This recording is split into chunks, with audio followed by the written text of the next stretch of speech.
बिस्मिल्लाहिर्रहमानिर्रहीम। अस्सलाम वालेकुम। पुरानी लेडीज़ ब्रा को फेंकने की गलती मत करें। इसके आज बहुत ही ज़बरदस्त और अमेजिंग आइडियाज़ शेयर करूंगी जो कि बहुत ही ज़्यादा यूज़फुल होंगे। इसके अलावा और भी टिप्स हैं, तो वीडियो को आपने फुल वॉच करना है और स्किप बिल्कुल भी नहीं करना।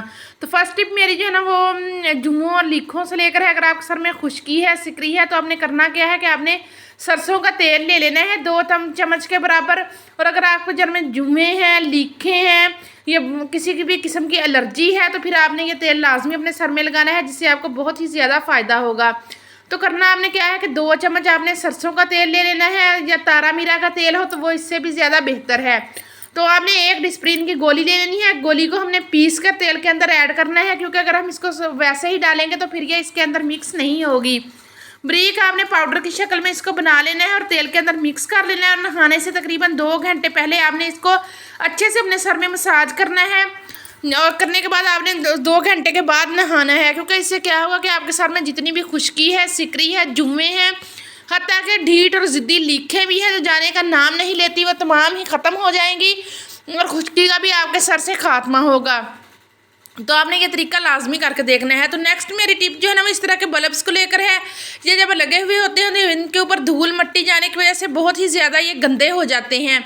तो आपने इनको पानी के साथ कभी भी साफ़ नहीं करना, क्योंकि इलेक्ट्रॉनिक्स की चीज़ें जब हम पानी के साथ साफ़ करते हैं तो वो ख़राब हो जाते हैं बजाय साफ़ होने के। तो आपके लिए बहुत ज़बरदस्त टिप लेके आई हूँ। करना आपने क्या है कि आपने पेस्ट ले लेनी है और इन बल्बों के ऊपर थोड़ी थोड़ी सी लगा कर आप बेशक उंगली की मदद से रब कर लें, या फिर आप इसको टिश्यू की मदद से भी साफ़ कर सकते हैं। ये देखिए पूरे बल्ब के ऊपर आपने इसको अच्छे तरीके से रब कर देना है, ताकि पेस्ट जो है वो पूरे बल्ब के ऊपर लग जाए। और इसके बाद आपने टिश्यू की मदद से आप जब इसको साफ़ करेंगे तो आप देख सकते हैं कि किसके अंदर हमारी लाइटें जो है वो नीट एंड क्लीन निकल आई हैं। ये देखें जी, किसी तरीके से आप बल्ब को साफ़ किया करें। तो आप इसकी रोशनी भी चेक कीजिएगा, बहुत ही तेज़ रोशनी हो जाएगी जब ये क्लीन हो जाएंगे। तो ये देखें जी, तो इसी तरीके से दूसरी लाइट को मैं आपको साफ़ करके दिखाती हूँ।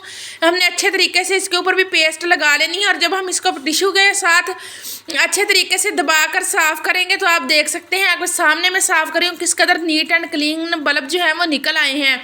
आज की वीडियो में तमाम ही टिप्स जो है वो यूज़फुल और अमेजिंग है, तो आपने वीडियो को फुल वॉच करना है। तो ये देखिए जी, आप देख सकते हैं कि किस कदर बल्ब जो है वो चमकना शुरू हो गए हैं। तो अब इनकी लाइट भी बहुत ज़्यादा तेज़ होगी, क्योंकि धूल मट्टी की वजह से लाइट जो है वो मध्यम भी हो जाती है। तो नेक्स्ट टिप मेरी जो है वो इस तरह के कुकर के ढक्कन को लेकर है। ये बहुत ही यूज़फुल टिप है। ये भी आपने करना क्या है कि इसके अंदर जितने भी ये छोटे छोटे सुराख से बने हुए होते हैं, कोई सुई की मदद से आपने इसके अंदर की क्लीनिंग लाजमी करनी है, क्योंकि जब इसके अंदर दाल या कचरा वगैरह फंस जाता है तो फिर जो कुकर है ना वो उसकी कारकर्दगी में भी यानी कि कमी हो जाती है, और इसके अलावा इसका यानी कि ख़तरा भी होता है। और कुकर की सेफ्टी के लिए आपको बहुत ज़बरदस्त टिप दे रही हूँ। आपने करना क्या है कि इसकी रबड़ के ऊपर आपकी मर्ज़ी है, आप कुकिंग ऑयल लगा लें, या फिर आपने सरसों का तेल थोड़ा सा अपने हाथ के ऊपर डालकर, तो जब भी आप कुकर में दाल या कोई भी चीज़ चढ़ाना चाहें तो ये रबड़ के साथ आपने लाजमी ये काम करना है। कुकर की सेफ्टी के लिए ये बहुत ही ज़रूरी काम है।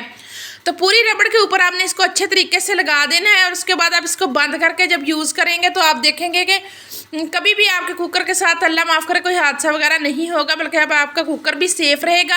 इससे क्या होगा कि जितनी भी दाल वगैरह है वो उबलेगी भी नहीं।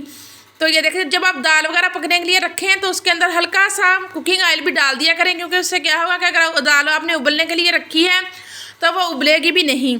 तो ये देखिए जी, तो नेक्स्ट टिप मेरी जो है वो इस तरह के खाली रैपर से साबुन हम निकाल लेते हैं और रैपर हम फेंक देते हैं। आज के बाद आपने साबुन के खाली रैपर नहीं फेंकने, बल्कि इसका आज बहुत ही ज़बरदस्त और अमेजिंग आपके साथ आइडिया शेयर कर रही हूँ जो कि यूज़फुल भी है। तो क्या करना है कि आपने अब सीज़न आउट होने वाला है, कोट, जर्सियाँ, गर्म कपड़े सब ने उठा देने हैं। तो आप जिस भी चीज़ के अंदर रखेंगे, यानी कि टैची के अंदर या अलमारी के अंदर जो भी आपकी जगह बनी हुई है, तो आपने कपड़ों के अंदर लाजमी एक साबुन का पैकेट रख देना है, क्योंकि इन साबुनों के अंदर खुशबू होती है। वो खुशबू जब आपकी अलमारी में रहेगी तो कोई भी टिड्डी वगैरह, चूहा वगैरह आपके कपड़ों को बिल्कुल भी नहीं कुतरेगा। और जब सीजन अगले साल आप कपड़े निकालेंगे तो आपके कपड़े खुशबूदार भी होंगे, इनमें से बैड स्मेल भी नहीं आएगी और बहुत ही ज़बरदस्त खुशबू आएगी। तो अगर आप रखना चाहें तो आप साबुन के इस तरीके से बांध एक टिक्किया भी रख सकते हैं, वो इससे भी ज़्यादा बेहतर रहेगी। कोई भी टिड्डी वगैरह भी कपड़ों को नहीं काटेगी, और जो एक बैड सी स्मेल होती है वो भी नहीं आएगी। नेक्स्ट टिप मेरी जो है वो तालों को लेकर है। आप देख सकते हैं कि ये ताला तो न्यू है, ये देखिए अच्छे इसकी कारकर्दगी भी बेस्ट है। लेकिन वो वाला ताला है ना जो है ना, वो काफ़ी अरसे से हमारा पुराना ताला था, लेकिन आज मुझे किसी ज़रूरत के तहत निकालना पड़ा, तो ये बिल्कुल भी बंद ना हो रहा था और ना ही ये खुल रहा था। वजह क्या थी कि इसको बेहद जंग लगा हुआ था, जिसकी वजह से ये बिल्कुल भी कारकर्दगी अपनी अच्छी नहीं दिखा रहा था, ना बंद हो रहा था ना खुल रहा था। अगर आपके भी इस तरीके से ताले बेकार हो चुके हैं तो आपने बिल्कुल भी इनको नहीं फेंकना। करना आपने क्या है कि सरसों का तेल आपने हल्का सा उस जगह पर डाल देना है जहाँ पर हमने इस ताले को बंद करना है। ये देखें इस तरीके से, और थोड़ा सा आपने इसके नीचे वाली साइड पे जिस जगह भी हमने इसको चाबी लगाकर खोलना है ना, थोड़ा सा आपने सरसों का तेल उस जगह पे भी डाल देना है। ये तरीका भी मेरा 100% आजमाया हुआ है, क्योंकि जो बाहर मेन गेट के ताले होते हैं उनके ऊपर धुंध वगैरह भी पड़ती है और बारिश भी, जिसकी वजह से वो जो है ना बंद होना और खुलना जो है ना छोड़ देते हैं और बहुत ही ज़्यादा तंग करते हैं। तो आपने ये लाजमी आइडिया शेयर करना है, जिससे ये देखिए आपके सामने मैंने किया और ताला ये देखिए किस कदर अच्छे तरीके से बंद भी हो रहा है और खुल भी रहा है। तो कल ये रिक्वेस्ट है कि वीडियो पर न्यू है, वीडियो पसंद आए तो लाइक करें और चैनल को भी लाजमी सब्सक्राइब किया करें। तो नेक्स्ट टिप मेरी जो है इस तरह की कंघियों को लेकर है। जब हम कंघियाँ बाज़ार से लेकर आते हैं तो ये इनके धंधे से होते हैं ना, बहुत ही ज़्यादा तेज़ होते हैं और जब हम इनको बालों में करते हैं तो हमारे सर में ये चुभते हैं। तो आज आपके साथ बहुत ही ज़बरदस्त आइडिया शेयर करूंगी, जिससे क्या होगा कि आपके कंघे बिल्कुल भी आपके सर में नहीं चुभेंगे। क्योंकि आप देख सकते हैं कि हेयर ब्रश जो है ना, इसके ऊपर इन्होंने पेंट के साथ हल्के हल्के से ये दाने से बने हुए होते हैं, जिनकी वजह से ये बिल्कुल भी हमारे सर की जिल्द को नहीं चुभते। तो यही वाले दाने से अब हम इन कंघियों के ऊपर लगा करेंगे। करना आपने क्या है कि नेल पॉलिश ले लेनी है। नेल पॉलिश आपने कोई भी कलर की ले सकते हैं जो भी घर में मौजूद हो, और आपने आहिस्ता से इस तरीके से कंघी के ऊपर इसको लगाते जाना है, जिससे क्या होगा कि गोल गोल से डॉट्स से जो है ना वो धंधे के ऊपर बन जाएंगे। और जब आप कंघी करेंगे तो बिल्कुल भी ये आपके सर में चुभेंगे नहीं। ख़ास तौर पर बच्चों के सर में जब कंघी करने लगे और उनके सर में ये इस तरीके से कंघी चुभे तो वो बहुत ही ज़्यादा शोर करते हैं। तो आप ये हल्का सा काम कर लिया करें, इससे क्या होगा कि कंघी कभी भी आपके बालों में की जिल्द में सर में नहीं चुभेगी और बहुत अच्छे से वर्क करेगी। तो ये देखिए जी, छोटी छोटी टिप्स होती हैं जिन पर अमल करके आप अपना टाइम भी बचा सकते हैं और अपने पैसों की भी बचत कर सकते हैं। तो ये देखिए जी, जब ये खुश्क हो जाए तो ये यूज़ करने के काबिल है। नेक्स्ट टिप मेरी जो है ये भी बहुत ही ज़्यादा यूज़फुल है। ये उन बच्चियों के लिए यूज़फुल है जो कि हिजाब करती हैं। तो हिजाब करते टाइम वो सेफ्टी पिन का इस्तेमाल लाजमी करती हैं। तो ये देखिए, अगर ऐसे ही सेफ्टी पिन लगा लें, ख़ास तौर पर शादी पे या किसी फंक्शन पर जा रहे हैं, तो वो बहुत ही अजीब सी लगती है कि ऊपर वाज़ेह पता चलता है कि सेफ्टी पिन जो है वो लगाई हुई है। तो ये देखिए, अभी मैं आपको लगा कर भी चेक करवाती हूँ कि कैसी लगती है। इसके लिए भी बहुत ज़बरदस्त आइडिया शेयर करूँगी। तो काइंडली रिक्वेस्ट है कि वीडियो को फुल वॉच किया करें और कोई भी टिप पसंद आए तो लाइक लाजमी कर दिया करें। तो ये देखिए जी, अब हमने करना क्या है कि जब हम नया सूट खरीदते हैं किसी फंक्शन के लिए तो नेल पॉलिश तो लाजमी फिर ख़रीदते हैं ना। तो आपने नेल पॉलिश सूट के साथ की लेनी है और एक सेफ्टी पिन को पकड़ना है और इसके ऊपर अच्छे तरीके से पेंट कर देना है। आपके सामने मैं सेफ्टी पिन को पेंट करूंगी। ये देखिए बिल्कुल रेड कलर की हो गई है, यानी कि दुपट्टे के साथ ही मैच हो गई है। तो जिस कलर का भी आपका दुपट्टा हो आप सेफ्टी पिन लें और उस कलर का एक जो है ना नेल पॉलिश तो होती ही है, उसको इस तरीके से यानी कि जब आप पेंट कर देंगे तो वो बिल्कुल आपके दुपट्टे के साथ मैच करेगी और लगी हुई भी बुरी नहीं लगेगी, बल्कि खूबसूरत लगेगी, बल्कि पता ही नहीं चलेगा कि आपने सेफ्टी पिन लगाई है या नहीं। तो ये देखिए, इस तरीके से करके थोड़ी देर के लिए इसको सुखा लें और सुखाने के बाद फिर आप इसको यूज़ करें। तो ये देखिए जी, है ना कमाल की टिप। मुझे उम्मीद है कि आज की तमाम टिप्स आपको पसंद आएंगी। तो ये देखिए जी, नेक्स्ट टिप मेरी अपनी बहनों के लिए ये है कि ये जो यानी कि जो पुरानी ब्रा होती है इसको हम फेंक देते हैं। हमने आज के बाद इसको फेंकना बिल्कुल नहीं है, हमने इसका अलावा इस वाला ये वाला पार्ट यूज़ करना है। तो इसके जितने भी ये देखें हुक्स लगी हुई है ना, ये हम निकाल लेंगे। किसी कैंची की मदद से निकाल लें या फिर आप सुई की मदद से भी निकाल सकते हैं, बल्कि कैंची की मदद से बहुत आसानी के साथ ये निकल जाती है। तो इस तरह की हुक्स जो है वो बाज़ार से बहुत ही ज़्यादा महंगी मिलती हैं।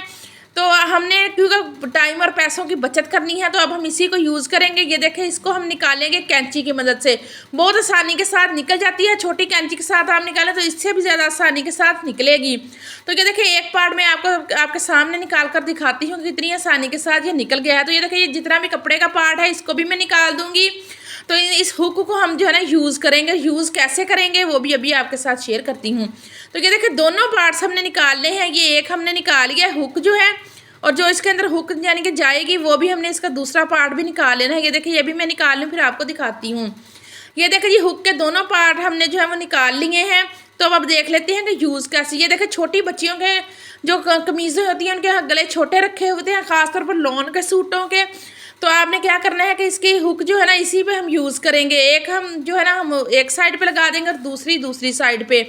तो ये देखें जी, ये बहुत ही अमेजिंग और ज़बरदस्त तरीका है जो कि यानी कि बटन वगैरह भी नहीं लगाना पड़ेगा और बच्चियों के गले जो हैं वो भी छोटे रखें और बैक साइड पे इस तरीके से हल्का सा काट लगाकर उसके ऊपर ये इस तरीके से लगाएंगे तो ये लगी हुई भी खूबसूरत लगेगी और इससे हम अपने पैसों की बचत भी कर लेंगे। तो ये देखिए एक हिस्सा हम एक साइड पे लगाएंगे और दूसरा हिस्सा दूसरी साइड पे। ये देखें जी, इस तरीके से ये एक हिस्सा मैंने लगा लिया है। तो अभी मैं आपके सामने दूसरा हिस्सा भी लगाकर फिर आपको चेक करवाऊंगी कि किस तरीके से ये जो है ना हमने लगाया है और कैसा लग रहा है। बहुत ही ज़बरदस्त और अमेजिंग ये आइडिया है, तो आपने लाजमी इसको फॉलो करना है अगर आपके बच्चे छोटे हैं। तो इसके अलावा एक और भी टिप दूंगी, वो भी बहुत अमेजिंग है इसी हुक्स को लेकर। तो ये देखिए, ये पहले मैं ये लगा लूँ फिर आपको चेक करवाती हूँ कि कैसी लगी है। ये देखिए जी, ये देखें जी, हुक को मैंने लगा लिया है, लेकिन एक है एक आपने एक साइड पे लगानी है, दूसरी पे। तो ये देखें जी, बिल्कुल भी पता भी नहीं चल रहा कि इधर हमने कोई चीज़ लगाई भी है और बल्कि ज़बरदस्त तरीके से लग भी गई है। तो नेक्स्ट ये है कि छोटे बच्चों की पैंट जो होती है ना उसकी अक्सर वेस्ट जो है ना वो खुली होती है, यानी कि उसको अगर आप तंग करना चाहते हैं तो इसी तरह से एक हिस्सा एक साइड पे लगाएं, दूसरा दूसरी साइड पे। और जब आप इसको बंद करेंगे तो ये आपकी बच्चे की वेस्ट भी जो है ना वो भी कम हो जाएगी। तो ये थी मेरी आज की वीडियो। अगर पसंद आए तो लाइक करें, शेयर और चैनल को भी लाजमी सब्सक्राइब करें और इसके साथ ही मुझे दें इजाज़त। अल्लाह हाफिज़, बाय बाय।